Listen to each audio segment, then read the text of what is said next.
창세기 43장의 말씀 보겠습니다. 창세기 43장입니다. 먼저 말씀을 우선 15절까지 읽어가겠습니다. 그 땅에 기근이 심하고 그들이 애굽에서 가져온 곡식을 다 먹음에 그 아버지가 그들에게 이르되 다시 가서 우리를 위하여 양식을 조금 사오라. 유다가 아버지에게 말하여 이르되 그 사람이 우리에게 엄히 경고하여 이르되 너희 아우가 너희와 함께 오지 아니하면 너희가 내 얼굴을 보지 못하리라 하였으니 아버지께서 우리 아우를 우리와 함께 보내시면 우리가 내려가서 아버지를 위하여 양식을 사려니와 아버지께서 만일 그를 보내지 아니하시면 우리는 내려가지 아니하리이다. 그 사람이 우리에게 말하기를 너희의 아우가 너희와 함께 오지 아니하면 너희가 내 얼굴을 보지 못하리라 하였음이니이다. 이스라엘이 이르되 너희가 어찌하여 너희에게 또 다른 아우가 있다고 그 사람에게 말하여 나를 괴롭게 하였느냐. 그들이 이르되 그 사람이 우리와 우리의 친족에 대하여 자세히 질문하여 이르기를 너희 아버지가 아직 살아계시느냐 너희에게 아우가 있느냐 하기로 그 묻는 말에 따라 그에게 대답하는 것이니 그가 너희의 아우를 데리고 내려오라 할 줄을 우리가 어찌 알았으리이까. 유다가 그의 아버지 이스라엘에게 이르되 저 아이를 나와 함께 보내시면 우리가 곧 가리니 그러면 우리와 아버지와 우리 어린 아이들이 다 살고 죽지 아니하리이다. 내가 그를 위하여 담보가 되어오리니 아버지께서 내 손에서 그를 찾으소서. 내가 만일 그를 아버지께 데려다가 아버지 앞에 두지 아니하면 내가 영원히 죄를 지리이다. 우리가 지체하지 아니하였더라면 벌써 두 번 갔다 왔으리이다. 그들의 아버지 이스라엘이 그들에게 이르되 그리할진대 이렇게 하라. 너희는 이 땅의 아름다운 소산을 그릇에 담아 가지고 내려가서 그 사람에게 예물로 드릴지니 곧 유황 조금과 꿀 조금과 향품과 모략과 유향나무 열매와 감 복숭아이니라. 너희 손에 갑절의 돈을 가지고 너희 자루 아귀의 도로 넣어져 있던 그 돈을 다시 가지고 가라. 혹 잘못이 있을까 두렵도다. 내 아우도 데리고 떠나 다시 그 사람에게 가라. 전능하신 하나님께서 그 사람에게 너희에게 은혜를 베푸사 그 사람으로 너희 다른 형제와 베냐민을 돌려보내게 하시기를 원하노라. 내가 자식을 잃게 되면 이르리니 그 형제들이 예물을 마련하고 갑절의 돈을 자기들의 손에 가지고 베냐민을 데리고 애굽에 내려가서 요셉 앞에 서니라.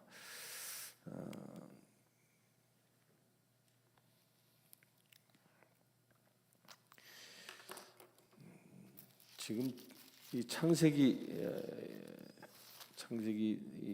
쭉 보고 있는데 이제 이 37장부터 이 기록되어져 있는 이 말씀, 누누이 말씀드리지만 이 37장부터 계속 이야기하는 이야기는 37장 2절에 야곱의 족보다라고 얘기하는 겁니다. 야곱의 이야기, 그 야곱의 이야기가 이 쭉 기록되어지면서 야곱의 죽음까지 이 창세기가 기록되어지죠. 그래서 야곱이 이제 그의 자손들 12자식들을 축복하는 것까지 그리고 요셉의 죽음까지 기록하고 있는데 지금 읽고 있는 이야기는 이제 우리는 어제도 말씀을 보았지만 이 요셉과 형제들이 만났을 때 요셉이 어떻게 그를 대했죠? 감옥에 가두기도 하고 정탐꾼이다라고 누명 씌우기도 하고 여러 가지 하면서 베냐민 동생을 데려올 것을 종용하죠. 그래서 나머지 9명의 형제들이 거기서 실랑이 하다가 한 명 시몬만 남겨두고 이제 고향으로 양식을 가지고 돌아옵니다. 그리고 돌아오고 나서 그들은 바로 그 시몬 볼모로 잡혀 있는 시몬을 데려오기 위하여 바로 베냐민 동생을 데리고 다시 애굽으로 돌아가지 않습니다. 그 오늘 10절에 보면 우리가 지체하지 아니하였더라면 벌써 2번은 갔다 왔으리다. 그러니까 2번을 갔다 왔다라는 말은 최소한 이 기간이 1달에서 2달 가까이 흐른 뒤의 이야기입니다. 그러니까 그들이 가져온 그 곡식들을 이미 다 소진하고 이제 없는 그 시기죠. 그 상태를 43장 1절을 우리가 주의 깊게 봐야 되는데요. 43장 1절에 보면 그 땅에 기근이 심하고, 이제 기근이란 말을 여기서 사용하는데요. 이 기근이라는 이 말은 히브리어로는 이 카베르라는 말입니다. 카베르. 근데 그 히브리어에는 그 기근, 가뭄 이것에 대한 단어가 카베르란 말도 있고 카자크라는 말도 있습니다. 근데 이 카자크라는 말은 그냥 일상적으로 일어나는 가뭄, 기근 그 정도예요. 그러나 카베르라는 말을 쓰면요, 아주 극심한 가뭄을 말할 때 카베르라는 말을 씁니다. 카베르. 아주 굉장히 극심한 아무것도 먹을 수 없는 그런 상태를 카베르라고 얘기합니다. 또한 히브리어의 이 어수는요, 히브리어의 어수는 영어는 주어가 나오고 그 다음에 동사가 나오지만 히브리어는 바뀝니다. 히브리어는 먼저 동사가 먼저 나오고 그 다음에 주어가 나오는 게 이 어순이 그렇습니다. 어순이. 그런데 특별한 경우에 이 어순을 바꿉니다. 주어가 먼저 나오고 동사가 나오는 경우가 있습니다. 그리고 이런 경우는 어떤 경우냐면 이 주어를 아주 강조할 때 어순을 바꿉니다. 영어는 이게 동사와 주어가 바뀌면 질문형이 되지만 이 히브리어는 주어와 동사가 이렇게 바뀌면 아주 강력하게 강조하기 위해서는 주어와 동사를 이렇게 바꿉니다.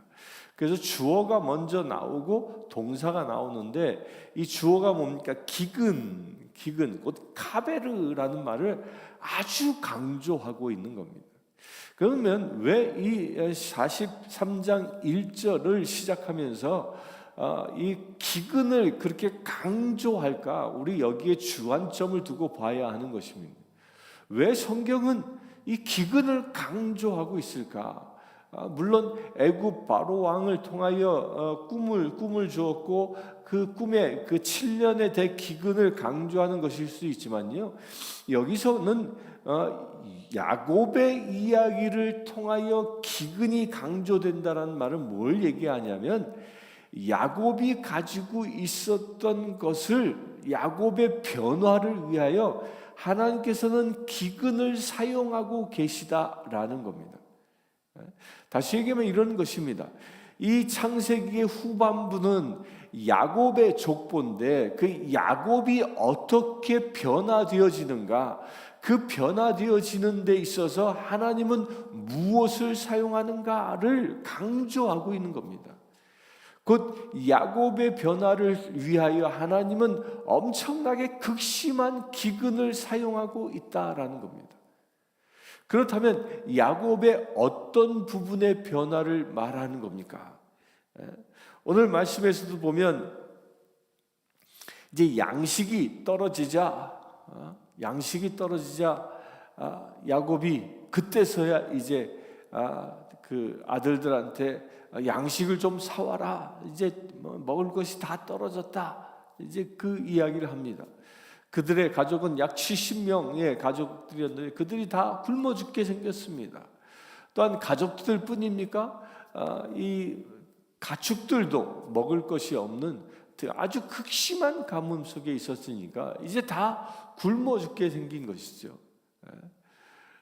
그 굶어 죽게 생기니까 그때서야 야곱이 다시 아들들에게 애굽에 갈 것을 말합니다. 우리 그 한국말에 아내가 남편에게 바가지를 긁는다라는 말을 하지요. 우리 제 집사님, 바가지 긁는다란 말이 어떤 뜻인지 아세요? 그 바가지 긁는다란 말이 쌀독에 쌀이 떨어졌을 때 이 쌀독이 가득 있으면 바가지가 이렇게 쌀을 뜨는 이 바가지 소리가 들리지 않습니다. 근데 쌀독에 쌀이 떨어지고 바닥에 쌀 알들이 이렇게 깔려 있는 그걸 이 모으기 위해서 바가지를 득득 긁잖아요. 그때 나는 소리가 바가지 긁는다라는 소리예요. 그러니까 안방에서 밥상 차려오기를 기다리는 남편한테 쌀 떨어졌어 그 소리를 바가지를 긁는 소리로 표현하는 거예요. 바가지 긁는다. 바로 지금 이 야곱이 처한 상황이 그거예요. 양식이 다 떨어진 거예요. 이제 바가지를 긁어야 하는 그런 절대절명의 순간이 도달한 겁니다. 아무것도 먹을 수 없고 이제는 생존 자체가 위협을 받는 그런 상황에 봉착합니다. 그런 상황에 봉착하니까 그때서야 야곱이 야 아들들아 애굽에 가서 양식을 좀 구해와라 이렇게 얘기합니다. 이 말이 무슨 뜻인지 자기도 압니다. 애굽 이제 이미 앞에서도 보고한 것처럼 야곱의 아들들이 돌아와서 다 보고했죠. 왜 시몬이 못 오게 된 그 이유를 다 보고했죠. 우리의 막내 동생을 데려오라는 조건 때문에 시몬이 볼모로 잡혔다는 이야기를 다 보고해서 다 압니다. 따라서 애굽에 다시 가야 한다라는 것은 베냐민 막내 동생을 데리고 가야 한다라는 것을 야곱이 잘 압니다. 그럼에도 불구하고 야곱이 왜 얘기합니까? 이젠 목구멍이 포도청이라 바가지를 긁어야 하는 그런 상황에 도착하여 죽음에 직면하니까 그가 뭘 합니까? 자기가 그렇게 소중히 자기의 목숨보다 더 소중히 여겼던 베냐민을 내려놓게 된다라는 거예요. 애지중지했던 베냐민, 자기가 사랑했던 아내 라헬을 통하여 얻었던 막내 아들, 얼마나 귀엽겠습니까? 이 막내 아들은 어미의 젖도 빨아보지 못했습니다. 자기를 출산할 때 어머니가 산고 때문에 죽게 되어지죠. 그러니까 얼마나 그 아이가 가련해 보였겠습니까? 그런데요, 이 베냐민의 나이가 이쯤 되면 몇 살쯤 됐을까요? 요셉의 나이는 약 40세 가까이 됐습니다. 40세 정도. 그러니까 베냐민은요, 이때는 어느 정도 나이냐면 30대 후반 정도 된 나이예요. 그런데 그 30대 후반 되어졌는데 여기서 이 성경에서는요, 이 30대 후반 된 이 베냐민에게 야곱은 뭐라고 표현하냐면 아이라고 표현합니다. 아이. 근데 30대 후반 된 사람한테 아이고 우리 아이, 우리 애기 내 새끼 이렇게 얘기하고 있는 거예요. 그러니까 이 야곱이 얼마나 이 베냐민을 애지중지했는지를 볼 수 있는 거죠. 그런데 그렇게 애지중지하여 야곱이 내줄 수 없다고 그렇게 강력하게 거부하고 있었지만 양식이 떨어지자 어떻게 합니까? 이제 내려놓게 된다는 겁니다. 자기가 가장 소중히 여기는 것까지도 목숨 앞에 내려놓게 되는 거죠. 여기서 우리가 하나 배워야 할 것이 있습니다. 이 극심한 가뭄의 그 초점이 누구에게 맞춰져 있냐는 거예요. 이 극심한 가뭄을 통하여 하나님께서는 이루고자 하시는 첫 번째 목적이 있습니다. 그게 무엇이냐면 야곱의 변화를 위함이라는 거예요. 야곱이 베냐민을 편애하고 베냐민만 감싸고 오직 베냐민만 사랑하는 그 모습을, 그런 야곱의 변화를 위하여 극심한 가뭄을 사용하신다는 겁니다. 품에 안고 내놓지 않았던 베냐민, 그 베냐민을 내놓을 수 있도록 만드신 것이 가뭄을 사용하시는 목적이었다는 겁니다. 저는 이 말씀을 묵상하면서 이런 생각을 해봤습니다. 나에게 있어서 가장 그 목숨과도 바꾸지 않을 만큼 하나님보다 더 귀중히 여기는 그 어떤 것이 있을까 한번 생각해 봅니다. 그런 것이 있다면요, 우린 그 모든 걸 내려놓을 수 있어야 합니다. 야곱의 족보를 하나님이 써가시면서 하나님은 그 야곱을 이스라엘로 삼으셨고요, 그 이스라엘로 삼으셔서 그의 아들들 12명이 이스라엘의 12지파가 되게 합니다. 곧 하나님의 백성으로 삼기를 원하셨습니다. 그 하나님의 백성의 그 첫 우두머리가 누구냐? 그게 바로 야곱인 것입니다. 그래서 하나님은 야곱에게 요구하는 것이 있었는데, 그것이 무엇이냐? 가장 소중히 여기는 것조차도 하나님 앞에 내려놓을 수 있어야 한다는 겁니다.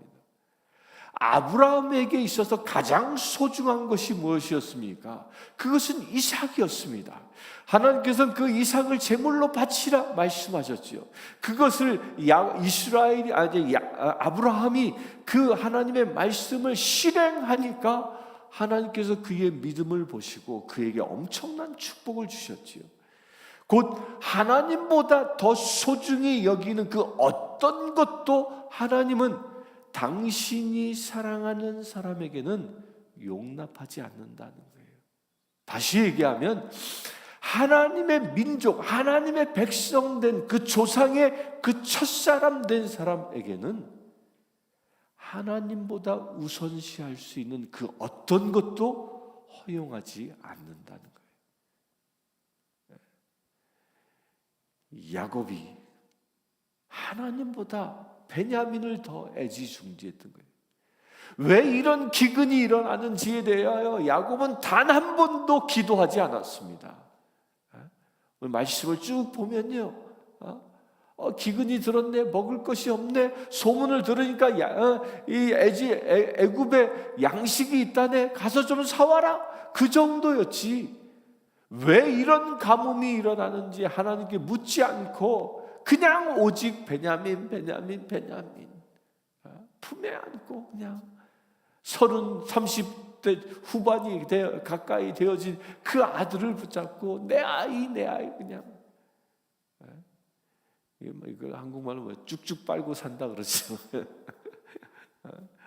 근데 그렇게 아이에게만 집중해 있는, 하나님을 바라보지 않는 그 야곱을 깨우는 작업이 이 가뭄, 기근이었다는 겁니다. 그리하여 그로 하여금 베냐민을 내놓게 함으로 인하여 그가 이제 그가 세상에서 가장 소중히 여기는 것을 내려놓게 함으로 인하여 이제 그는 하나님의 백성의 그 최고의 이 족장이 되는 자리에 오르게 되는 것입니다. 우리도 하나님께 쓰임 받기를 원합니까? 하나님께서는 여러분들 하나하나, 이 시간 예배하는 여러분들 하나하나를 야곱처럼 여러분들을 통하여 하나님의 나라의 백성들이 일어나기를 계획하고 계십니다. 여러분들이 살아가는 삶이 그냥 이 세상에서 마지못해 살아가는 것이 아니라 여러분들의 가장 중심에 하나님을 모시게 하고 그 하나님에 의하여 살아감으로 인하여 여러분들을 통하여 야곱처럼 이스라엘을 만들기를 원하신다는 겁니다. 그렇게 되기 위하여 저와 여러분들을 통해서 새로운 이스라엘이 탄생하기 위하여 우리에게 하나님이 원하신 것이 무엇입니까? 내 안에 하나님보다 우선시하고 있는 그 어떤 것이 있다면 그것을 내려놓아야 한다는 것입니다. 우리 그런 도전을 받게 되길 바랍니다.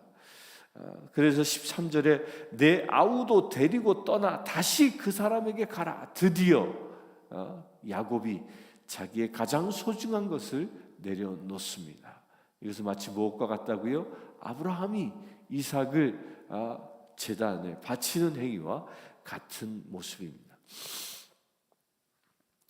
16절부터 봅니다. 요셉은 베냐민이 그들과 함께 있음을 보고 자기의 청지기에 이르되 이 사람들을 집으로 인도해 드리고 짐승을 잡고 준비하라. 이 사람들이 정오에 나와 함께 먹을 것이니라.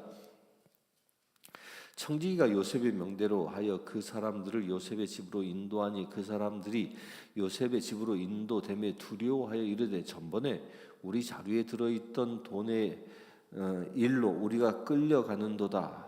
이는 우리를 억류하고 달려들어 우리를 잡아 노예로 삼고 우리의 나귀를 빼앗으려 함이로다 하고 그들이 요셉의 집 청지기 가까이 나아가 그 집 문 앞에서 그에게 말하여 이르되 내 주여 우리가 전번에 내려와서 양식을 사가지고 여관에 이르러 자루를 풀어본즉 각 사람의 돈이 전에 그대로 자루 아귀에 있기로 우리가 도로 가져왔고 양식 살 다른 돈도 우리가 가지고 내려왔나이다.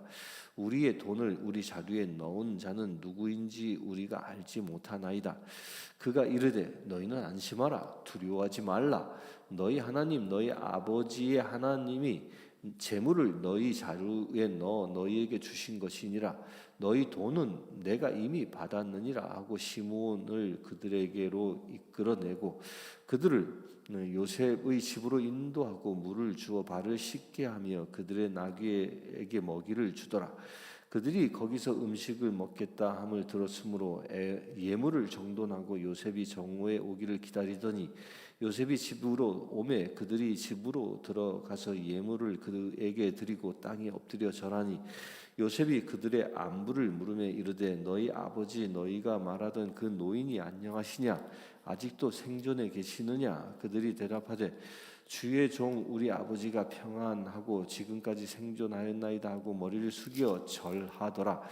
요셉이 눈을 들어 자기 어머니의 아들 자기 동생 베냐민을 보고 이르되 너희가 내게 말하던 너희 작은 동생이 이 아니냐. 또 이르되 소자여 하나님이 내게 은혜 베푸시기를 원하노라.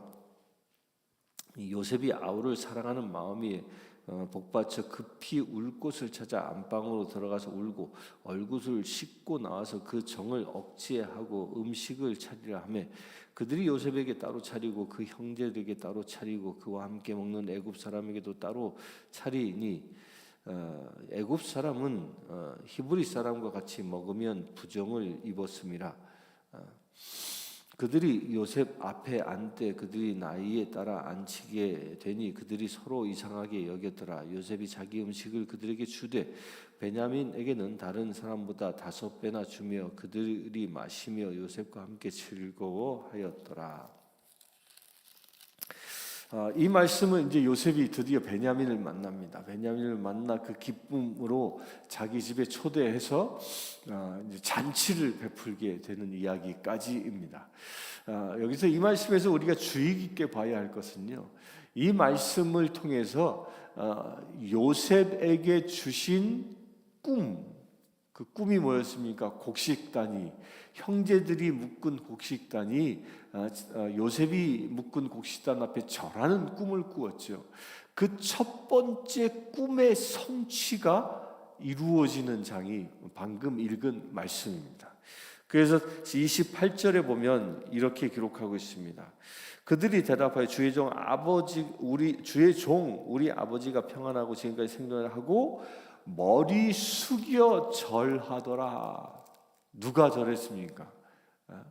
요셉의 11 형제들이 요셉에게 절하는 모습입니다.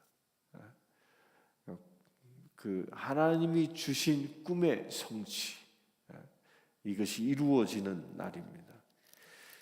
이루어지는 날, 그 이루어지는 날 요셉은 무엇을 합니까? 잔치를 베풀고 있다는 것입니다. 저는 이 말씀 묵상하면서 이 시간 예배하는 여러분들에게도 이런 일이 일어나길 바랍니다. 하나님께서 주신 그 꿈, 여러분들에게 주신 비전, 하나님께서 여러분들을 이 내시빌 땅에 살게 하신 그 비전, 여러분들이 머물고 있는 그곳에 하나님께서 보내주신 그 비전이 이루어지는 것을 목격하는 일이 일어날 수 있게 되길 바랍니다. 요셉은 꿈을 꾼 지 몇 년이 흘렀습니까? 약 17세에 16세에서 17세 사이에 꿈을 꾸어서 40세가 돼요. 무려 약 한 23, 4년이 흐른 후에 그 꿈이 성취되어졌는데 여러분들도 그런 꿈이 이루어질 수 있게 되길 바랍니다. 미국에 오신 지 몇 년이 됐는지 이곳에 와서 사시는 것은 사람마다 다 다를지라도, 그 기간은 다 다를지라도 요셉이 드디어 꿈을 성취하여 그의 형제들과 함께 잔치를 베푸는 것처럼 여러분들도 하나님이 주신 비전, 그 꿈이 여러분들의 삶을 통하여 이루어져 세상 사람들과 더불어, 아니 성도들과 더불어 함께 잔치하며 기쁨을 나눌 수 있는 저와 여러분들의 일이 되기를, 그런 날이, 잔치를 베푸는 날이 여러분들에게 이루어지기를 주님의 이름으로 축원합니다. 이 시간 함께 기도하겠습니다. 주 아버지 하나님,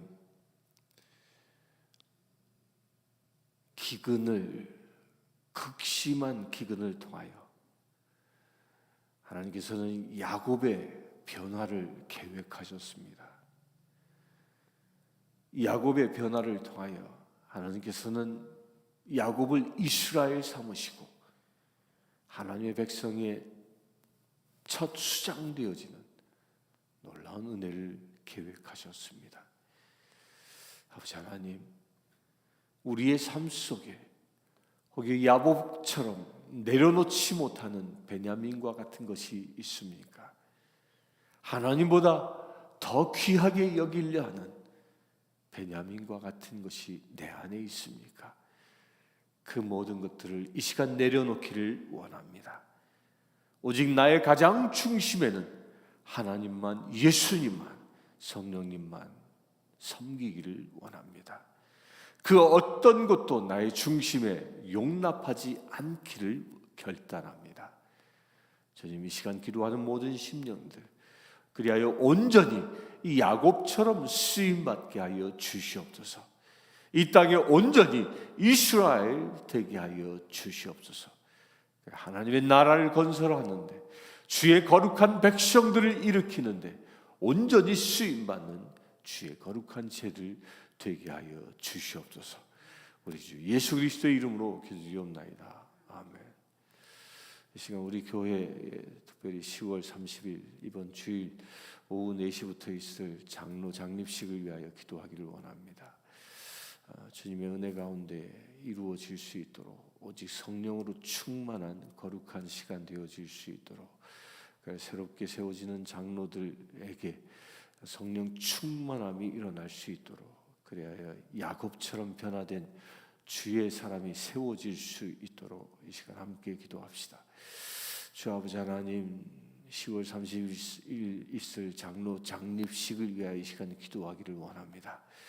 주님, 당신의 큰 은혜에 기름 부으심을 더하여 주시옵소서. 주님이 지명하여 세우신 제2 존스톤 곽인 피택 장로에게 당신의 큰 은혜의 기름 부으심을 더하여 주시옵소서. 오직 성령으로 충만케 하여 주시옵소서. 장로 장립식이 오직 예수님의 크신 은혜 가운데에 오순절 마가의 다락방과 같은 사건이 일어나기를 원합니다. 성령의 불이 불처럼 임하는 거룩한 시간 되어지기를 원합니다. 그러니까 주님께서 세우신 귀한 제들, 모세가 70인 장로를 세웠을 때에 그들 각 사람에게 하나님의 영이 임한 것처럼 그들에게 성령의 은혜로 충만케 하여 주시옵소서. 그러니까 온전히 그들 안에 중심에 하나님이 임하게 하시고 오직 하나님의 성품이, 하나님의 형상이 온전히 회복되어지는 귀한 시간 되게 하여 주시옵소서. 온전히 하나님의 전신갑주로, 성령의 전신갑주로 무장할 수 있는 귀한 시간 되게 하여 주시옵소서. 야곱처럼 거듭나 하나님의 나라 일을 충성되게 감당할 수 있는 귀한 믿음의 세를 되어질 수 있도록 아버지 축복하여 주실 줄 믿습니다. 아버지 하나님 특별히 간구합니다. 이 장로 장립식이 두 사람의 장로만이 세워지는 날이 아니라 우리 교회가 온전히 새롭게 거듭날 수 있는 귀한 시간 되어지길 원합니다. 그 일을 위하여 간구하건대 주님, 거기에 참석하는 초대받은 모든 이들이 아멘으로 화답하여 모이게 하시고, 초대받은 모든 이들이 온전히 성령으로 충만하여 우리 교회가 새롭게 비약할 수 있는 거룩한 계기가 되어질 수 있도록 아버지 역사하여 주시옵소서. 그래 아버지 하나님, 내년에 이루시고자 하는 하나님의 거룩한 계획들이 우리 교회 안에 온전히 성취되어질 수 있는 그 첫 출발점이 되어질 수 있도록 아버지 역사해 주시길 원합니다. 아버지 하나님, 성령의 은혜로 충만하게 무장할 수 있는 거룩한 시간 되게 하셔서 우리 교회가 더 바로 일어서게 하시고 우리 교회를 통하여 이 땅 가운데에 새로운 부흥이 들불처럼 일어나는 귀한 역사들이 일어날 수 있도록 아버지 축복하여 주시옵소서. 우리 주 예수 그리스도의 이름으로 기도드리옵나이다. 아멘. 이 시간 11월 8일 있을 미국의 중간 선거를 위하여 기도하기를 원합니다. 주지사들과 또한 상원의원, 또한 하원의원들, 각 공무원들이 선출되어짐에 하나님의 마음과 합한 사람들이 선출되어질 수 있도록, 그래 이 미국 땅이 오직 주님의 마음에 합한 나라 되어질 수 있도록, 이 땅에 온전한 이스라엘로 다시 세워질 수 있도록 이 시간 함께 기도합시다. 주 아버지 하나님, 이 미국 땅을 축복합니다. 이 미국 땅을 축복합니다. 지난 코로나 기간 동안에 극심한 기근을 경험한 이 미국 땅 가운데 새 이스라엘과 같은 주의 사람들이 세워지기를 원합니다. 11월 8일 있을 중간선거를 축복합니다. 아버지 하나님, 이 중간선거를 통하여 주님이 예비하신 사람들만이 세워지게 하여 주시옵소서. 야곱이 이스라엘 되게 하신 것처럼 이번 11월 8일 있을 중간선거를 통하여 이 미국 땅이 새로운 이스라엘로 거듭날 수 있는 귀한 시간 되어질 수 있도록 아버지 역사하여 주시옵소서. 오직 주님의 말씀으로 주님께 부름받은 소명받은 자들이 선출되어질 수 있도록 아버지 역사하여 주시옵소서. 이 미국이 온전히 50개 주를 다스리는 새로운 지도자들이 세워지게 하셔서 오직 말씀에 순종하시는 지도자들이 세워지게 하셔서 참으로 주의 나라로 일구어 나갈 수 있는 거룩한 시간 되게 하여 주시옵소서. 그래 아버지 하나님, 이 미국이 온 세계를 다스릴 수 있는, 온 세계에 하나님의 선한 영향력을 나눌 수 있는 이스라엘 되어지기를 원합니다. 주님 역사하여 주시옵소서. 미국 전역이 온전히 하나님의 마음과 합한 나라로 변화되어질 수 있도록 아버지 역사하여 주시옵소서. 우리 주 예수 그리스도의 이름으로 기도드리옵나이다. 아멘. 이 시간 육과 영이 병들어 고통받고 있는 이제 치유와 회복과 승리를 위하여 기도하기를 원합니다. 육신이 병든 이들에게는 치유가, 영적으로 고통받고 영적으로 공격당하고 있는 이들에게 성령의 전신갑주로 무장하여 승리하는 일이 일어날 수 있도록 이 시간 함께 기도합시다. 또한 지금 병원에서 회복하고 있는 우리 우성자 집사님의 아들 홍 집사님의 치유와 회복을 위하여 또한 간구하며 기도하기를 원합니다. 주 아버지 하나님, 육신이 병들어 고통받고 있는 이들의 치유와 회복을 위하여 이 시간 기도하기를 원합니다. 예수 그리스도께서 이 땅에서 공생의 생활을 하실 때에 수많은 병자와 약한 자들이 주님 앞에 나왔습니다. 문둥병자가 나왔습니다. 눈먼 자가 나왔습니다. 아버지 하나님, 그들을 주님께서 치유하여 주셔서 온전히 육신을 강건케 하여 주신 것처럼 이 시간 육신이 병들어 고통받고 있는 이들 한 사람 한 사람에게 주님의 손으로 이 시간 안수하여 주시옵소서. 아픈 곳곳을 어루만져 주시옵소서. 온전히 저들이 치유받게 하여 주시옵소서. 아버지 하나님, 특별히 이 시간 병원의 중환자실에서 회복을 기다리고 있는 우성자 집사님의 큰아들 우리 홍 집사님의 치유를 위하여 기도하기를 원합니다. 주님, 저의 아픈 곳을 어루만져 주시고 저의 머리를 어루만져 주시고 저의 상한 다리를 어루만져 주셔서 온전케 하여 주시옵소서. 저가 맡은 바 소명을 감당할 수 있는 귀한 시간 되게 하여 주시옵소서. 중환자실이 저가 거듭나는 귀한 자리 되어질 수 있도록 아버지 축복하여 주시옵소서. 또한 아버지 하나님, 이 시간 나자리 예수 그리스도의 이름으로 명령하니 이 시간 우리의 육적인 병을 앓게 하는 모든 병마의 권세들아, 그 모든 권세를 끊고 떠나갈지어다. 온전히 회복되게 하여 주시옵소서. 또한 아버지 하나님 영적으로 공격을 당하고 있는 이들이 있습니까? 아버지 하나님 생각을 교란케 하는 이들이 있습니까? 또한 우리를 공격하고 있는 사단의 권세들이 있습니까? 그 모든 것들을 이 시간 예수 그리스도의 이름으로 물리치기를 원합니다. 믿음의 방패를 들게 하시고 성령의 검을 들게 하여 주시옵소서. 그래 악한 권세와 대적하여 승리하길 원하오니 주 아버지 하나님, 성령 하나님, 성령의 전신갑주로 우리를 무장시켜 주시옵소서. 우리를 해가하고 해치고자 하는 모든 사단의 권세와 맞서 싸워 승리하길 원하오니 주님 힘과 권세를 더하여 주시옵소서. 우리가 나자리 예수 그리스도의 이름으로 명하니 우리에게 불화살을 쏘는 악한 권세야, 우리를 공격하고 쓰러뜨리려고 하자는 이 사단마귀 권세야, 그 모든 권세를 놓고 떠나갈지어다. 주님 역사하여 주시옵소서. 예수님의 제자들이 둘씩 짝지어 세상에 나아갔을 때에 하늘의 공중 권세가 떨어지는 것을 주께서 목격하였음을 우리가 보았나이다. 주님 우리에게도 그와 같은 일이 일어나게 하여 주시옵소서. 우리가 영적으로 살아가고 있는 영적인 공격을 받고 있는 그 모든 삶의 현장 가운데에 사단 마귀가 모든 권세를 끊고 저 공중 권세가 떨어지는 놀라운 역사가 이루어지게 하여 주시옵소서. 사단이 떠나가고 오직 주님의 은혜가 넘쳐난 거룩한 삶이 되어질 수 있도록 아버지 축복하여 주시옵소서. 우리 주 예수 그리스도의 이름으로 기도드리옵나이다. 아멘. 지금 우리 주 예수 그리스도의 은혜와 하나님의 크신 사랑과 성령님의 감화감동교통 치유하심이 이 시간 기도하고 예배하는 모든 심령들에게 지금부터 영원토록 함께 하실지어다.